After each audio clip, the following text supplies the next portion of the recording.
This is Jewish Spotlight, a weekly television program presented by Chabad Lubavitch of Long Island, featuring various aspects of modern Jewish life and Jewish culture. Now, here is your host, Rabbi Tuvia Teldin. Shalom. Judaism is a very exciting way of life. And in that way of life, there are experiences that we have and rituals that we have which cover us literally from birth until death.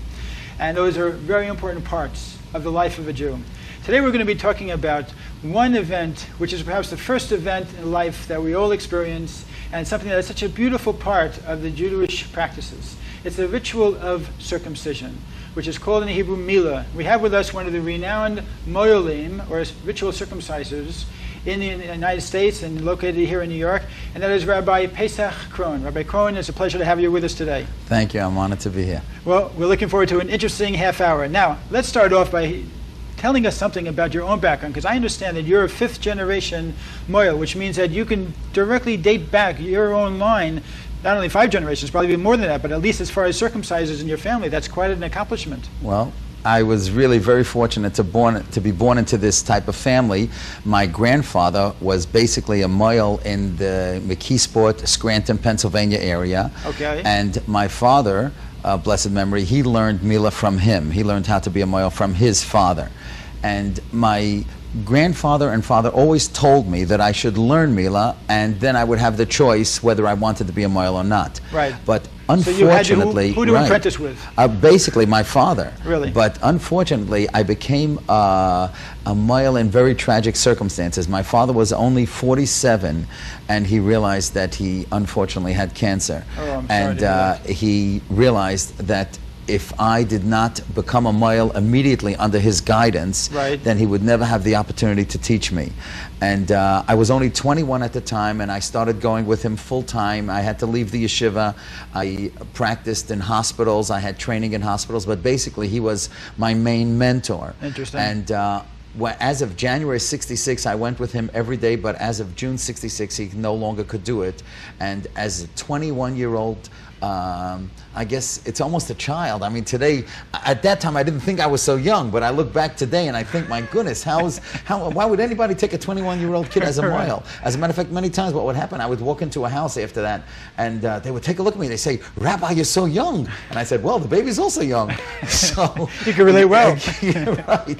So it was quite an adjustment for many people who always saw an older Moyal. As a matter of fact, Right. when I was certified by the New York Bris Milah Board as a Moyal to be able to perform brises in hospitals, I was the youngest Moyal that was ever certified. Now you're certified in a couple of hospitals right here on Long Island right. also. I'm on staff at Long Island Jewish and North Shore, Booth Memorial, when it was called Booth Memorial. Right, so you've been doing this for quite a few years. Yes, I've been doing it since 1966. Now, I've been to a couple of your brises also. I know Right. you always make it very lively and very interesting and very educational as well. Right. Now, I try to make it dignified, but to keep it light. Good. There's some that are performers. I don't think that's the right way to so go. let's get down to a little bit of the meaning of a bris. What Right. is this Milah? Milah, of course, in Hebrew means circumcision. A Moyal is a circumciser. Right. Now, Bris what is the a meaning? covenant. Bris is a Good, covenant. okay. And really this started, the Torah tells us that this was a covenant between God and Abraham. And God said to Abraham when he was already 99 years old that he should circumcise himself. And it was only after he was circumcised that he was able to father a child, and the child that he fathered was the next patriarch, that was Isaac. And once Isaac was born, God said to him that on the 8th day of life, I want you to circumcise your son Isaac. Right. So technically, the father is really the one that's supposed to do the bris, except that he appoints the Moyal, thank goodness, to do it for him, because obviously not every father is capable of doing it. But if a father is capable, really it's his obligation to do the bris. And this is the prayer that I have the fathers read to appoint me as a proxy to do the bris. Now, if you read it, you'll see it's a very moving, I am prepared beautiful. to fulfill the divine commandment of ritual circumcision. Presently, my son will be brought into the covenant of Abraham, as it is written in the Torah, at 8 days shall every male be circumcised unto you for your generations.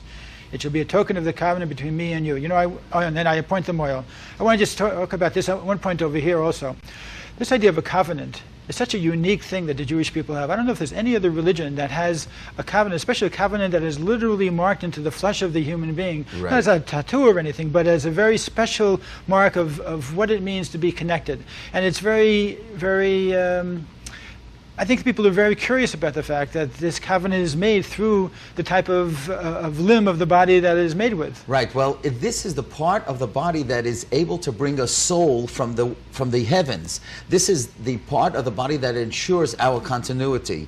And that's why it was God said that it should be on this part of the body, because in a sense, this is the part of the body that can be the holiest, but it can bring us to the lowest level of immorality. And because this challenge is right here at this part of the body, God ordained that it should be a sign of holiness, a sign of future generations. Interesting. And that's why the Father does this to his child, because then the child will continue for the future. And so this is a symbol of connecting to the future, but the ceremony also has a lot of things that connect to the past. Yeah, I And- just went into yes. one other thing also with that, because I heard a very interesting explanation as well as why it's specifically there where the covenant is made. That is that the purpose of a Jew to a certain degree is to bring God down into this world, is to Right. make a dwelling place for God into this world, to sanctify the world, to be able to make the world a place of holiness. As a result, it's necessary to draw from the very, very first moment that the child comes into this world, to draw God's presence even into the most mundane and basic aspects of a human's existence. Exactly. And in that sense, the child is really starting with having an understanding of that purpose, not understanding intellectually, of course, at that age, but getting a connection to that sense of purpose from the very beginning. And then there's another interesting question, which I'm sure you've heard, is if God wanted us circumcised, why didn't he make us circumcised? Right, that's a question that I address in the book that I wrote. That is a very, very Which happens good to be a great question. book. Anybody who's interested in knowing more about Mila, can we get a shot of this book over here? It's really a wonderful book, which is considered to be like the book on the subject. Thank you. Written by Rabbi Pesach Krohn, and I think it's worth picking up. Anybody can get it from any local Jewish bookstore. And I know you give them out, I believe, also That's when what you do I a send bris. them to the family. I'll tell you Right. something very interesting before we get back to Yes, that go question. When this was published by ArtScroll, so what I would do in the beginning is that I would bring it to the bris and I would give it to the parents as a gift at the bris. And one time I had a bris, I'll never forget, it was the holiday of Shavuos. Now, technically you can carry on a holiday, but you can't Right. carry on a Shabbos. But being that I was going to walk, because I don't drive obviously on the holidays or on Shabbos, so I brought everything. I brought my instruments and I brought the book the day before Right. the bris, and I gave it to the parents. The next day when I came to the bris, the father said to me, Rabbi, the book has changed my whole approach to this ceremony. Really? Now I understand the significance, why we have candles at a bris. I understand why we do the bris, why we give a name at the bris. Right. And then it occurred to me, wait a second, he's got an idea. I shouldn't give the book at the bris, it's too late. So Right. now the moment somebody calls me, I have it sent to them. UPS brings it the next day Great. to their That's home, where they have and an they're able appreciation to of read the it, event. and they have an Exactly. appreciation. They know what honors are Okay. going to be, and it's really a Now, I want to great hear thing. your explanation of that question about why God didn't make us perfect in the first Right, place. and the answer is because God wants us to perfect ourselves. Uh-huh. We are brought Right. into this Very world important. only up to a point, and that's why the same thing is the clothes that we wear. We have to perfect it. God gives us only a certain amount of equipment to work with, and we have to perfect it. Right. And that's the lesson right at the beginning of child rearing, that you have this child and you have to perfect this child. Right. And that life in general is imperfect, Exactly. but it's up to us to Right, try to perfect it. And that's the symbol of the bris. And that's why in the Torah, it's interesting that you should say that. When God said to Abraham that he should be circumcised, he said, His halech lefonai veheyei samim. Go before me and become perfect. Now you will be perfect. You have lived a life, you have lived a charitable life, a kind life. You invited everybody to your home, and your home, as we know by tradition, he lived in a tent and it was open on all four sides and people were able to come, but still that wasn't perfection. Perfection was when on the body, on the human body, you see the sign of the covenant. To Interesting. always remind him that he was a Right. Jew. Now let's talk about another aspect of the bris, of course, which is very meaningful, very symbolic. We know that a young girl, when they're born, is given a name immediately, perhaps, at the time that the Torah is read in synagogue, and given this name in a very nice crowd with a big celebration. And of course, also the name is given to a baby boy at the time of the bris. Of the bris, right. What is the significance of a Jewish name? The significance is so important. I always tell people that the Talmud tells us Shema Gorim, a name has an influence. And that's one of the most important decisions that people make, the name that they're going to give to their child. That's why we name after good people, we name after people who are accomplished. But And God- doesn't it also say that a parent parent has the power of prophecy when they give the name That's itself? exactly right. The Arizal writes that when people give a child a name, they don't The even Hebrew name. realize, a Hebrew name, that they will be able to, if they understand the significance of the name in a way, they could foretell the child's future. And when you look back at a person's life, you'll see so much about his name that was able to foretell, to talk about his name. Yitzchak is a name of laughter and happiness. Chaim is long life. There are names that symbolize strength. Aryeh is a lion, which symbolizes strength. And that's why we try to give those kind of positive names. If Right. a child is born near Yom Kippur, we give him the name Rachamim, which means compassion. Or sometimes we'll give, the Torah writes that Noach was given the name Noach because it was hopeful. The hope was that he would make life easy for everyone in the future. Right. Sarah was given the name Sarah because she was a princess. Now, there are a couple of misunderstandings, I think, that people have concerning the giving of the name. Number one, very often people think that the English name and the Hebrew name somehow are related to each other or have to be connected to each other in the same way, which No, of it's course just is a not. matter of convenience. Right, But really, exactly. a boy that has the name Avraham in Hebrew doesn't have to be Abraham in English. He Right. could be Alan, he could be Austin, he could have any name that he likes. Right, exactly. But, And and he there's can no even have a necessary- different there's no letter. correlation But between it's the just two. that it's convenient for the child, if he has a Right. name with an A, to have a Hebrew name that corresponds, in the same Right. thing. And also, of the course, other a way. very common custom, which is that the Sephardim name after those that are The living, living, but the right. Ashkenaz name very often after those that are already passed passed on on onto a the world to come. grandfather or an uncle or somebody that was a Right. dear Now, member of let's the get family. onto another custom that we have during the bris itself, because of course it's a ceremony which is filled with it's beautiful, beautiful beautiful, customs. beautiful. Very, very meaningful. As a matter of very fact, just let me just tell you one thing Please, which go. I do, which I have found to be so moving and so meaningful. I usually tell the families that what they should do is write out a paragraph about the person who the child is being named for. Very nice. And it is so moving. Many people are crying because most of the people knew the people who are Right. being named for, a Right. grandfather, an uncle, a beloved grandmother, or whatever. And it brings out, to me, I learned a lesson about parenting once I started doing this, because then you see what really affects a child. And most of the time, it's not the gifts that they got, but the time that people spent with these young parents when they were children. The time, the encouragement, the love that they had. And that's really why people name after grandparents or uncles or aunts that were so close to Interesting. them. Especially if the name is kept a secret until the actual time That's of right. the announcement. And That's it's a very right. emotional time for Oh, everybody in it the is- family. It is the most emotional time of the bris, really. Right. So Very another beautiful. custom that we have, of course, is the custom that says that Elijah the prophet actually comes to every single bris. In fact, I Right. noticed on the front page of your book, front cover of the book, you have a picture of Elijah's chair, Right. which of course is really a part of the ceremony, that the That's baby right. is first placed on Right. Elijah's chair, as if Right. Elijah himself would Right. be sitting there, and then taken off and put onto And the you know what, something, tandak. just to add a little sidebar Yes. to that, there are only 2 times a year throughout the Jewish year that we make reference to Elijah. One is at the bris, and one is at the Pesach Seder. And my name is Pesach, and I'm a Moel, so it's I always feel I have some sort of connection to Elijah the prophet. But the idea is that Elijah is the one that's going to herald and tell us when the Messiah is going to come. Right. And in the prophets, it tells us that there was a time when certain Jewish people did not perform the bris. They were afraid, maybe they were afraid of looking different, and they did not perform this bris. And Elijah complained to God and said, how could a segment of your Jewish people not perform this holy mitzvah? So God said, because you stood up for this mitzvah, you will always be present. You will see that the Jewish people do perform this bris. You know, you're bringing up an interesting point, which I want to deal with a little bit, because it is something that's talked about in the newspapers, on television. I've seen it covered, and also have had discussions about it. And that is the hesitancy that some people have, that they don't want to have a bris, or they don't Right. want to have a moil. They just want to, if they're going to do it at all, they're going to do it in a hospital.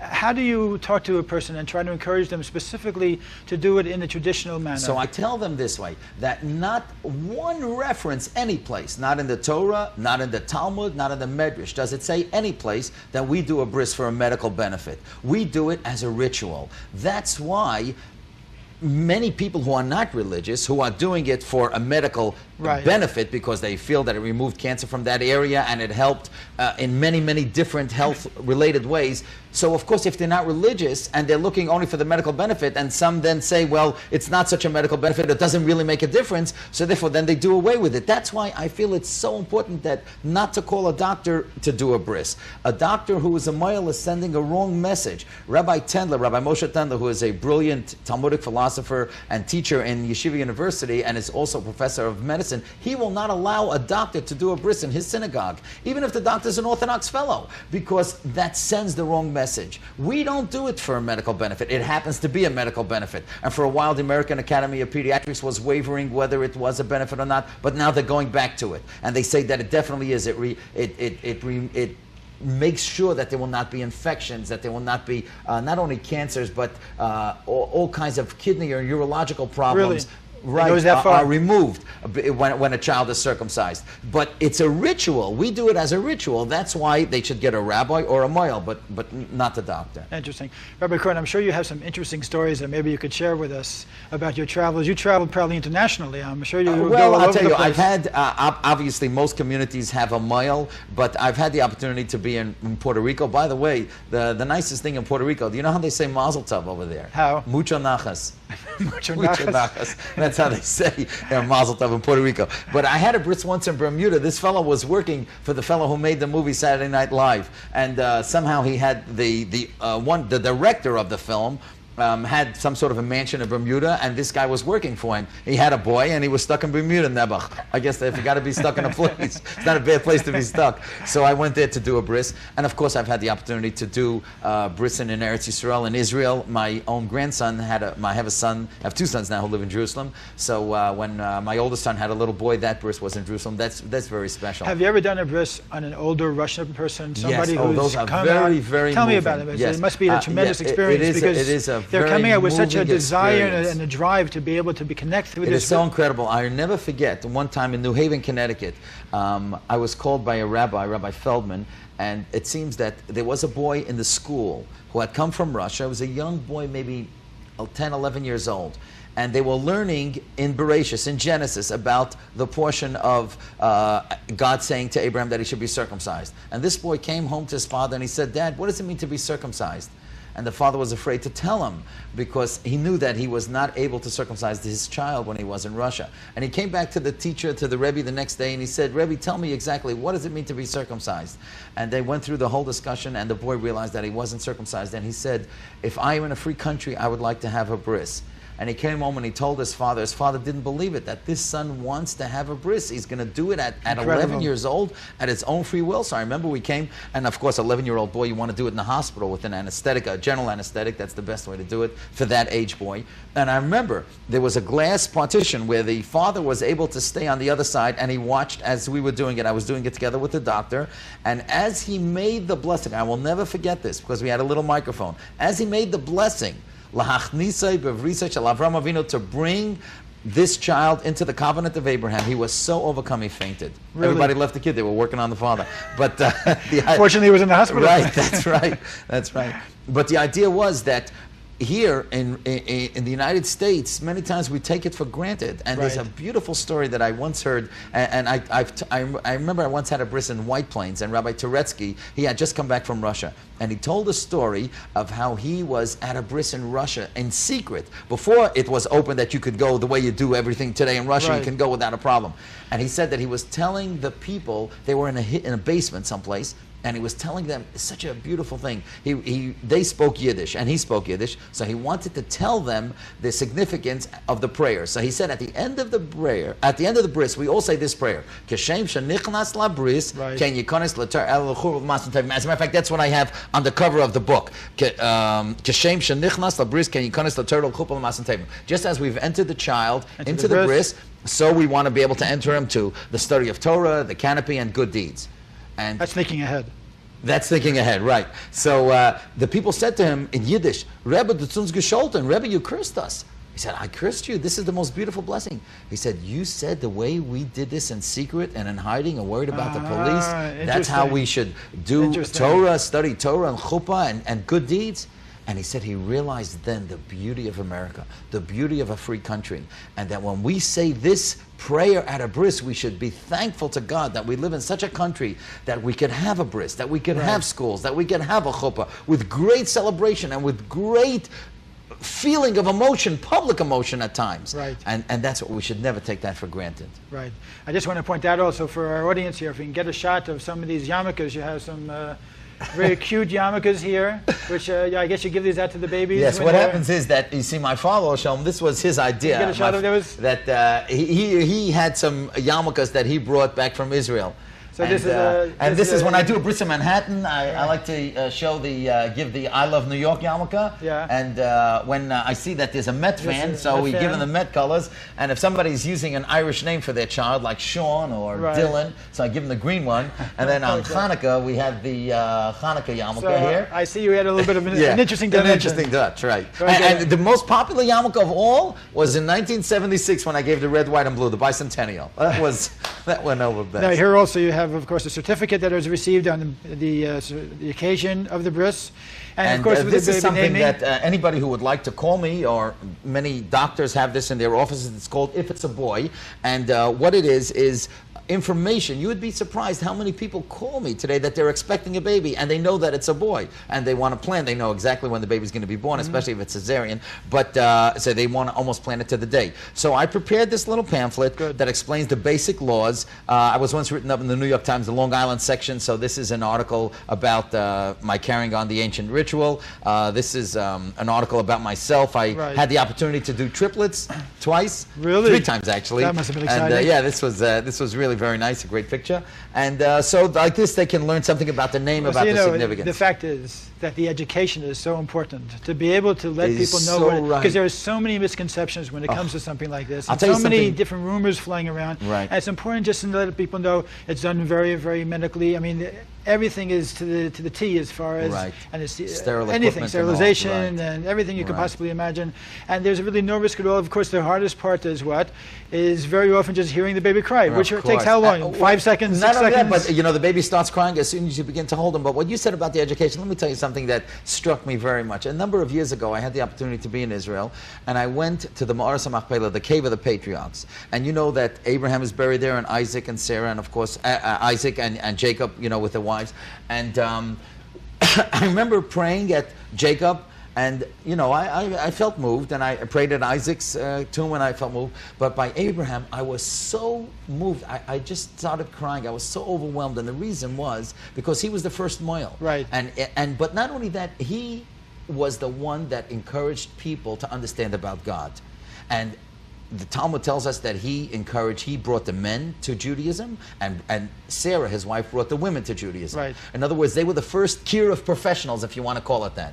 And from that, I understood that that's what the idea of the bris is. A moil, when he comes to a bris, is not just doing the bris. It's an opportunity to teach. And that's why I try to explain, to tell a little bit about the background, to explain about the name, and to keep it light, but to be informative, to use this as a teaching experience. Because for many people, this is the first religious occasion that they are experiencing since their wedding or since they went to Talmud Torah and day school. Right. So I always use the bris as a teaching experience. Right. Any other experiences you could share with us? You mentioned something before about the Titanic. Well, I must tell you, this is a great story. Okay. This is, and people may not believe this, so I'll tell you exactly where you can look it up, because this is absolutely regarded. If it has to do with the Titanic, I'm interested. Right. Listen to this. There, on the Titanic, there was a woman who had come with a little child. Her name was Esther Axe, A-K-S, and I'll tell you why I tell you this in a moment. Leah Axe.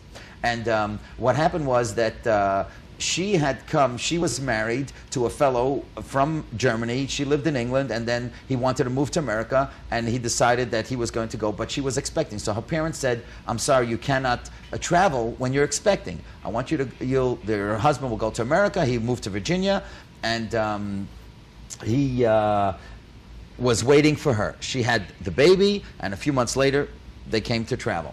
And the family was a well-to-do family, and they bought her a ticket in the first passenger cabin.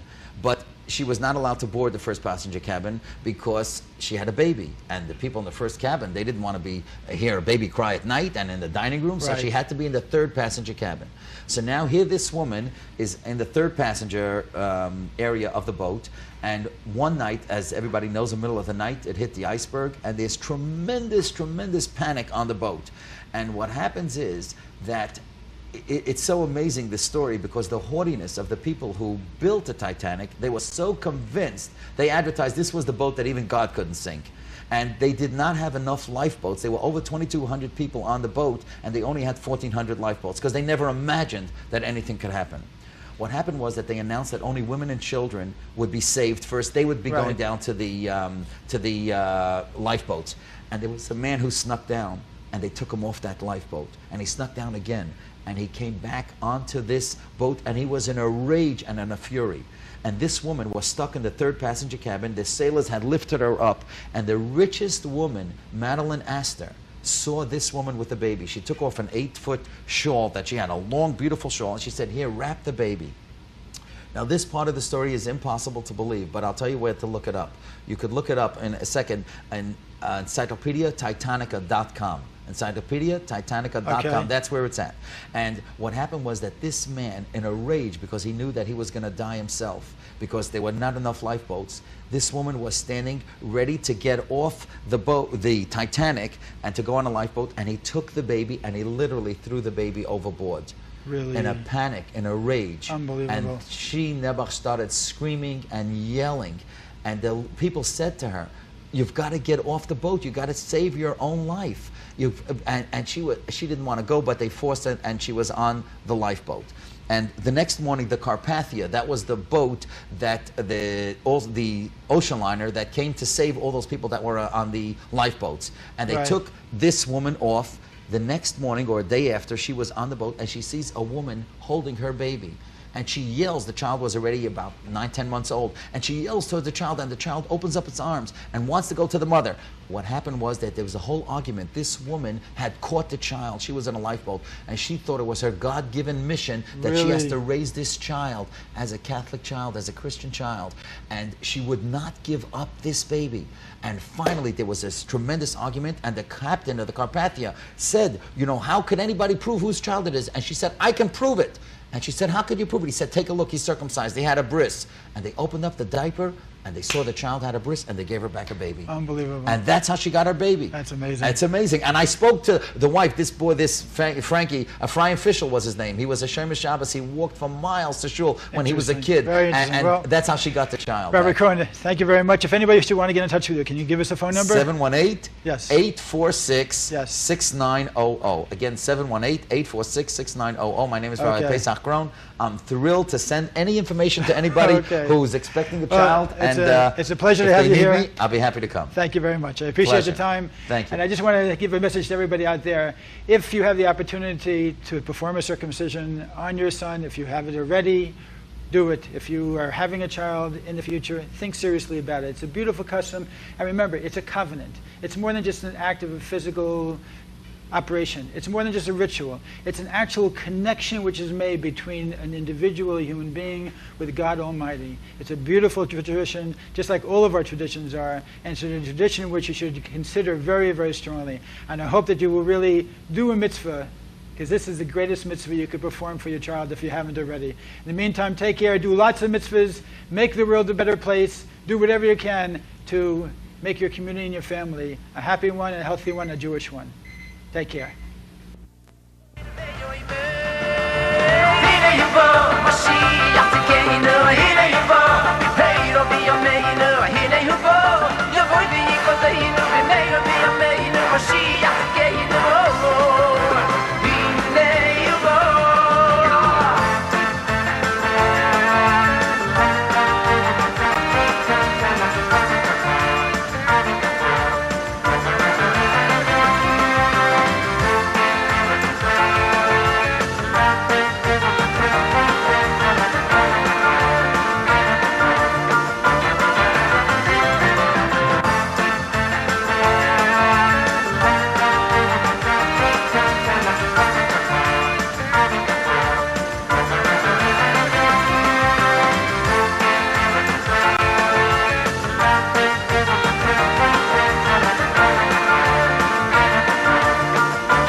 like you, Lord. Hine, hine,